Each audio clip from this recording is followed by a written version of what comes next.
गुरुचिंतन श्री गुरुदेव दत्त श्री स्वामी समर्थ। तुम्हा सर्वांचं आपल्या स्वामी शक्ती या चॅनल मध्ये मनापासून स्वागत आहे।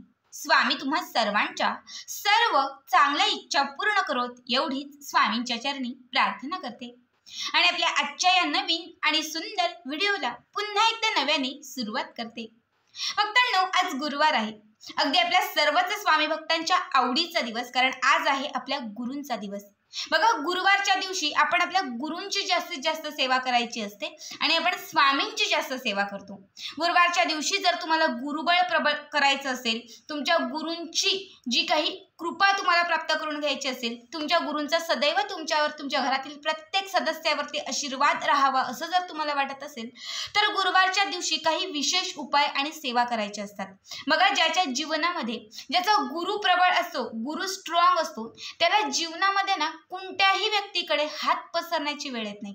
त्याला न मागताच सर्व काही मिळत जातं, प्रत्येक इच्छा पूर्ण होत जाते, कुठल्याच कामात कधी अडथळा येत नाही, प्रत्येक काम हे निर्विघ्नपणे पार पडत जातं। मात्र ज्याचा गुरु कमकुवत असतो, त्याला आयुष्यामध्ये असंख्य गोष्टींना फेस करावं लागतं, कुठलंच काम व्यवस्थित घडत नाही, प्रत्येक गोष्टीमध्ये अपयश येत जातं, प्रत्येक कामामध्ये अडथळे येत जातात। त्यामुळे गुरु स्ट्रॉंग करणं खूप महत्त्वाचं आहे आणि जर तुम्हाला गुरु स्ट्रॉंग करायचं असेल तर गुरुवारच्याच दिवशी तुम्हाला काही उपाय आणि सेवा ह्या करायच्या असतात।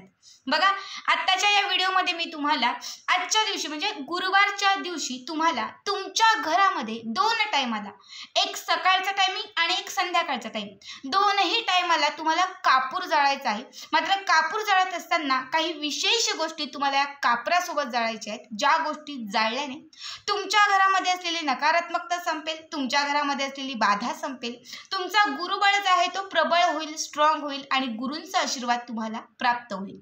बघा, खरं तर तुम्हाला प्रत्येक व्हिडिओत सांगत असते, रोज घरामध्ये कापूर जाळत चला, अगदी एक वडी जाळली तरी खूप आहे, पण कामानिमित्त का असेल किंवा अजून काही गोष्टी असतील, तुम्हाला नाहीच जमत, नसेलच जमत, पण आता आपण स्वामी भक्त आहोत, त्यामुळे गुरुवारच्या दिवशी आपण स्वामींची पूजा सेवा थोडीफार का होईना मात्र करत असू। आता गुरुवारच्या दिवशी आपण स्वामींची सेवा पूजा करतो, तर त्यामध्ये कापूर जाळणं जी गोष्ट आहे ती असतेच। ठीक आहे, मला वाटतं प्रत्येक जण घरामध्ये कापूर जाळत असेल, मात्र या दिवशी तुम्ही सकाळ आणि संध्याकाळ या दोन वेळेला या पद्धतीने कापूर जाळलात तर तुमच्या कितीही कठीण इच्छा असतील त्या इच्छा पूर्ण होतील, अडलेली कामं जी आहेत ती तुमची मार्गी लागतील, ज्या ज्या गोष्टींमध्ये अपयश येत होतं त्या सगळ्या गोष्टींमध्ये तुम्हाला यश यायला लागेल आणि सगळ्या गोष्टी ज्या आहेत त्या तुमच्या एका मार्गाने सुरू होतील। उपाय अत्यंत महत्त्वाचा आहे, त्यामुळे व्हिडिओ शेवटपर्यंत व्यवस्थित बघा, कारण आज गुरुवार आहे, कुणीच ही सेवा चुकवू नका। आता काही कमेंट्स अशा असतील की ताई आता सकाळ तर निघून गेलेली आहे, मग आम्ही कधी कापूर जाळायचा? प्रत्येक जण गुरुवारच्या दिवशी आपल्याला दोनही टाइम सेवा करायची असते, सकाळ दुपार संध्याकाळ। ठीक आहे, ज्यांनी सकाळी केलेली आहे दुपारी करण्याची आवश्यकता नाही, मग संध्याकाळी करायची आहे। ज्यांना सकाळी टाइम नसतो, आता खूप कामं असतात, सकाळचा पसारा असतो, आता माझी तरी जी सेवा असते ती जवळपास 12च्या आतमध्ये होऊन जाते, म्हणजे सकाळ आणि दुपार या दोन्ही टायमांच्या मध्ये माझी सेवा होऊन जाते। 12 ते 12:30च्या दरम्यान कुठलीही सेवा करायची नसते। ठीक आहे, 12च्या दरम्यान सगळी सेवा घडते, मग जो मी आता उपाय करेन तो मी 12च्या आतमध्येच करणार आणि संध्याकाळी 6 नंतर करणार। ठीक आहे, या पद्धतीने तुम्हाला करायचंय, 12च्या आतमध्ये आणि संध्याकाळी 6च्या नंतर। आता जर व्हिडिओ तुमच्यापर्यंत लेट पोहोचला असेल तर आज संध्याकाळी हा उपाय करा आणि जेव्हा पुढचा गुरुवार येईल त्या गुरुवारी सकाळी जेव्हा तुमची पूजा होईल, आरती वगैरे होईल, त्यावेळेस हा उपाय करा आणि संध्याकाळी पुन्हा हा उपाय करा। हा जो उपाय आहे म्हणजे ह्या पद्धतीने जे कापूर जाळायचं आहे हे तुम्हाला कंटिन्यू प्रत्येक गुरुवारी तुम्हाला याच पद्धतीने करायचं आहे। आता काय करायचं, जेव्हा तुमची सगळी पूजा होईल, आरती वगैरे म्हणून होईल की त्यानंतर तुम्हाला एक चांदीची वाटी घ्यायची आहे। आता मला वाटते प्रत्येकाकडे चांदीची वाटी असेलच असं नाही, मात्र चांदीच्या वाटीचा रिझल्ट हा खूप मोठा आहे आणि सर्वात उत्तम गोष्ट म्हणजे चांदीची वाटी घरात असणं आहे। मात्र प्रत्येकाच्या परिस्थितीनुसार ती असेलच असं नाही, चांदीची वाटी ज्यांच्याकडे आहे त्यांनी चांदीची घ्या, ज्यांच्याकडे नाहीये तर त्यांनी मग मातीची पंटी घेतली तरीही चालेल। ठीक आहे, तुम्हाला मातीची पंटी घ्यायची आहे, या पंटीमध्ये तुम्हाला 2 कापराच्या वड्या, भीमसेनी कापराच्या वड्या, कापूर टाकत असताना तो तुम्हाला तुपामध्ये भिजवायचा आहे, तुपामध्ये बुडवायचा आहे। कुठल्याही तुमच्या घरात गाईचं असेल तर अतिशय उत्तम, मात्र प्रत्येकाकडे असतं असं नाही, नसेल तर घरामध्ये जे तूप असेल त्या तुपामध्ये ह्या कापराच्या वड्या तुम्हाला भिजवायच्या आहेत आणि त्यानंतर त्या मातीच्या पंटीत या वड्या तुम्हाला टाकायच्या आहेत। त्यानंतर याच्यावरती थोडीशी चंदन पावडर टाकायची आहे। ठीक आहे. आपण जी पूजेसाठी चंदन पावडर वापरतो, ही चंदन पावडर तुम्हाला थोडीशी टाकायची आहे. ज्यांच्याकडे चंदन पावडर नसेल त्यांनी थोडंसं अष्टगंध टाका. अष्टगंधाची जी पावडर येते ती पावडर थोडीशी टाकायची आहे. वरून पुन्हा थोडंसं तूप टाकायचं आहे, अगदी अर्धा चमचाभर. आणि त्यानंतर हा जो कापूर आहे तो कापूर प्रज्वलित करायचा आहे. आपण बेसिक बऱ्याच उपायांमध्ये काय करतो, हा जो धूर आहे हा सगळीकडे पसरवत फिरतो, सगळीकडे दाखवत फिरतो. या उपायात असं करायचं नाहीये. जेव्हा हा कापूर तुम्ही पेटवाल तेव्हा ही जी वाटी आहे ती स्वामींच्या समोर, एक चौरंग किंवा स्वामींच्या समोर जिथे जागा असेल त्या ठिकाणी ठेवायची आहे. आणि याचा जो धूर आहे म्हणजे हे जे प्रज्वलित होणार आहे हे स्वामींच्या समोर असलं पाहिजे. ठीक आहे. प्रज्वलित होत असताना तुम्हाला तुमची जी इच्छा असेल, ज्या इच्छेसाठी तुम्ही ही खास हा उपाय करतात किंवा खास हा कापूर तुम्ही जाळलेला आहे, तर तुमची जी इच्छा असेल ती इच्छा तुम्हाला व्यक्त करायची आहे.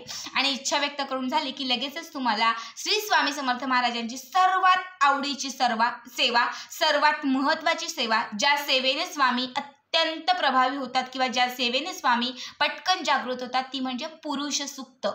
ठीक आहे. पुरुष सूक्त नित्यसेवेच्या पुस्तकामध्ये आहे, प्राकृतमध्ये हरिओम हिरण्य वर्णा. ठीक आहे. तिथून तुम्हाला ते पुरुष सूक्त म्हणायचे. फक्त 5 मिनिटाची ही सेवा आहे. हे म्हणत असताना, पुरुष सूक्त संपूर्ण म्हणत असताना त्यामध्ये एक एक कापराची वडी टाकत ठेवायची आहे. म्हणजे जे तुम्ही प्रज्वलित केलेलं आहे त्याच्यामध्ये कापूर विझू द्यायचा नाहीये. जेव्हा तुमचं हे म्हणून होईल पुरुष सूक्त तेव्हा तो कापूर विझला तरीही चालेल. बस इतकंच तुम्हाला करायचं आहे. सकाळी आणि संध्याकाळी दोन्ही टायमाला तुम्हाला याच पद्धतीने कापूर जाळायचा आहे. म्हणजे थोडीशी चंदन पावडर आणि तुपात भिजवलेलं कापूर. हा एक उपाय तुम्ही केला तर तुम्हाला अगदी या गुरुवारच्याच दिवशी म्हणजे आजच्याच दिवसात 24 तासांच्या आत तुम्हाला अनुभव यायला सुरुवात होईल.